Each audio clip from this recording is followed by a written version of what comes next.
Hi guys, and welcome back to my channel. I know a lot of you want to actually visit new places and you want to actually explore the world, and maybe among the countries that you want to go is Turkey or Turkey. And I know that most of you, when you are coming in Turkey or Turkey, you normally just foresee or see, but you don't know the history behind some of the places that you are going. And I'll be bringing to you more, or I'll try to share with you some historical facts about the places you might be wondering or you want to go here in Turkey. In today's video, I'm going to be sharing with you a story of a heroic person, iconic person in Turkey. For many years, he is famous for carrying a piece of artery or arteries on his back, and then he actually went on fighting during the First World War. So it is a lot of years that have passed, and we want to try to see what really happened. I'm going to try to narrate to you these stories in English because I know most of you might have a difficult time understanding Turkish, and also you might be wondering, where is this place? What can I see there? So welcome to my channel and let's dive in.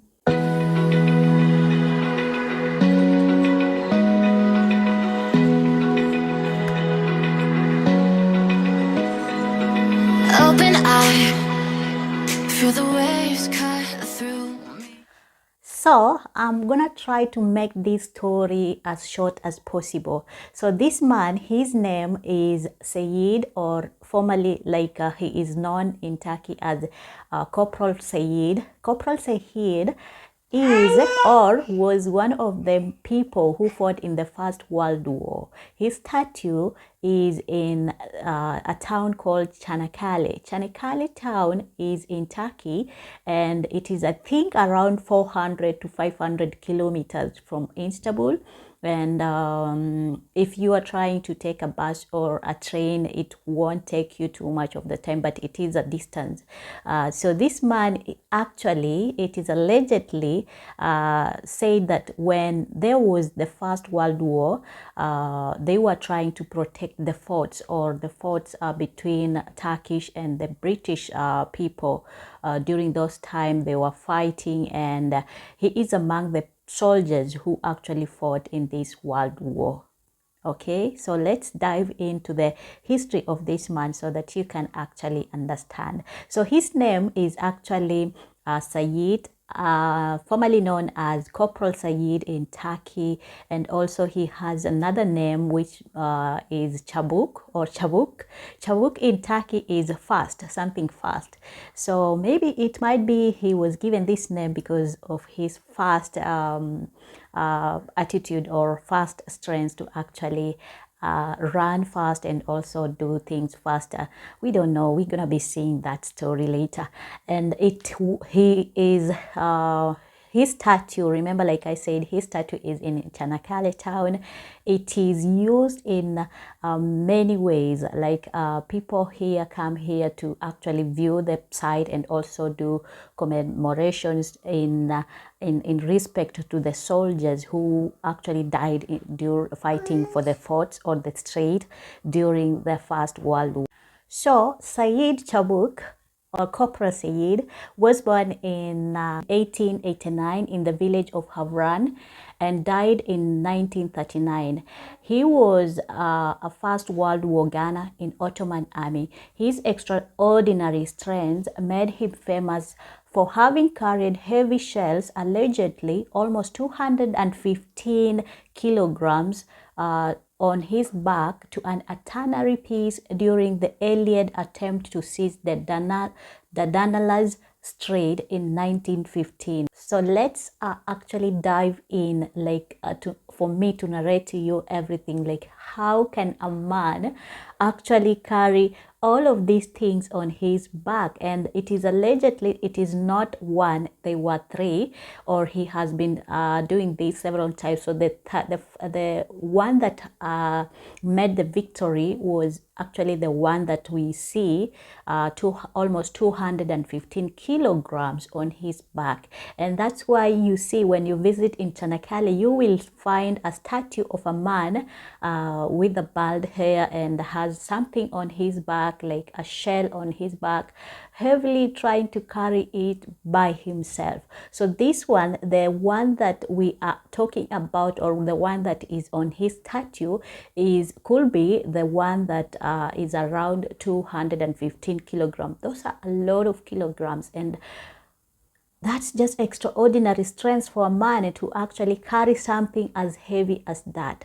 So when you are visiting Canakkale, make sure to see this place because it is one of the historical place that you can find in Turkey. Let's dive into the story again and try to narrate everything.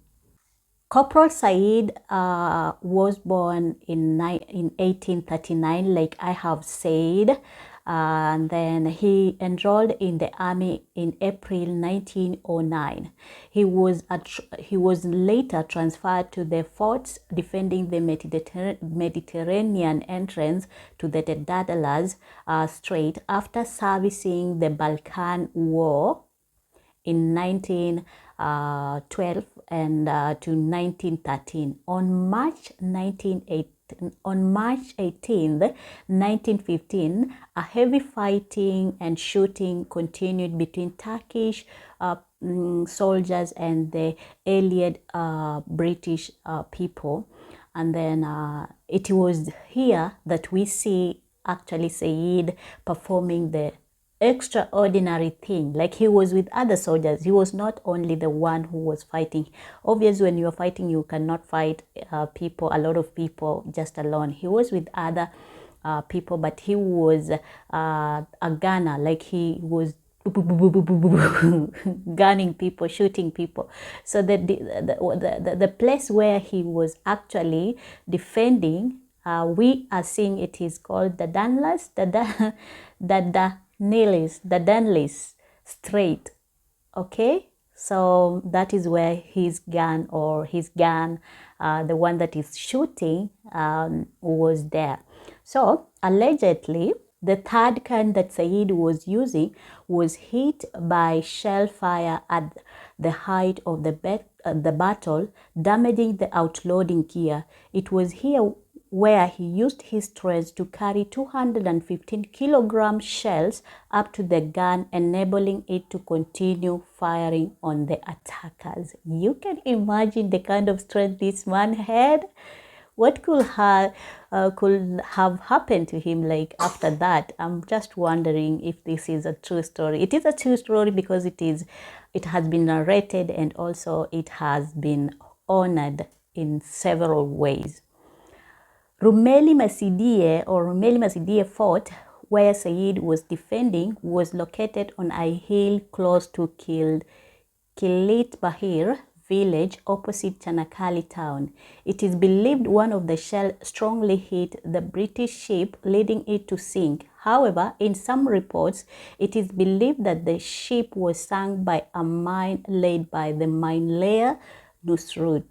He was promoted to corporal and announced as an iconic Turkish hero due to his repellers, or his action of repelling the naval assault. In 1992, a statue of him carrying a shell was erected to the south of Kilit Bahir Castle in Canakkale on the Gallipoli Peninsula. So the particular shell that he was carrying at this point was actually the one that we are seeing on the statue, 215 kilograms. That is a lot of kilograms. Information about the wall story vary, but the statue is an attribute to the Turkish gunners or soldiers who stood firm against shelling of the Allied warships several times in 1915. So this statue is not just only about Corporal Seyit, but also it has been used in Turkey to actually give respect to the soldiers and to the people, even the British people who actually died during this World War in 1915. In 1918, Corporal Seyit was discharged from the army and became a foster and later a coal miner. He took surname Cabuk, which in Turkey means fast, after the enactment of the surname law in 1934. After the war, he returned to his home village and started a new life of making and selling wood coal. Seyit suffered from pneumonia and died on December 1st in 1939 at the age of 50. So you can see he was still young at the age of 50. It's not that old, but he suffered I think from pneumonia, something with the heart disease or something with the inside his body, and then he died in 1939 at his village. So if you want to visit Turkey, make sure that you are going to see this place because it has a lot of historical things to see, like we have seen in the story, in this short story about Seyit. And also we have a lot of other things going on there in this town. It is a beautiful town that you should try and go and see. If you are enjoying this kind of video and you want to learn more historical sites here in Turkey and you want to actually come and visit Turkey, give this video a thumbs up and actually subscribe to my channel if you haven't. Let's grow together so that we can learn more and actually have adventure and also know what was going on during those times. Okay, otherwise, if you have any questions for me or if you want me to do a video on a particular place, let me know in the comment section. If you have inquiries and you want to talk to me privately about tours here in Turkey, about products here in Turkey, about opportunities here in Turkey, you can write to me on this email at takenyacollections@gmail.com. You can also find me on Instagram at Takenya Lifestyle. I'm on TikTok at Takenya Fast. So you can actually write to me and we can hook up together and talk more in length. Otherwise, if you have enjoyed this short video, until next time again, I'll see you. Bye-bye. Does somebody want to say bye-bye? My son is here, want to say bye-bye. Adi, come say bye-bye. Adi say bye-bye. Open eye, feel the waves cut through me, hypnotized by the sounds I'm breathing in. Hold tight.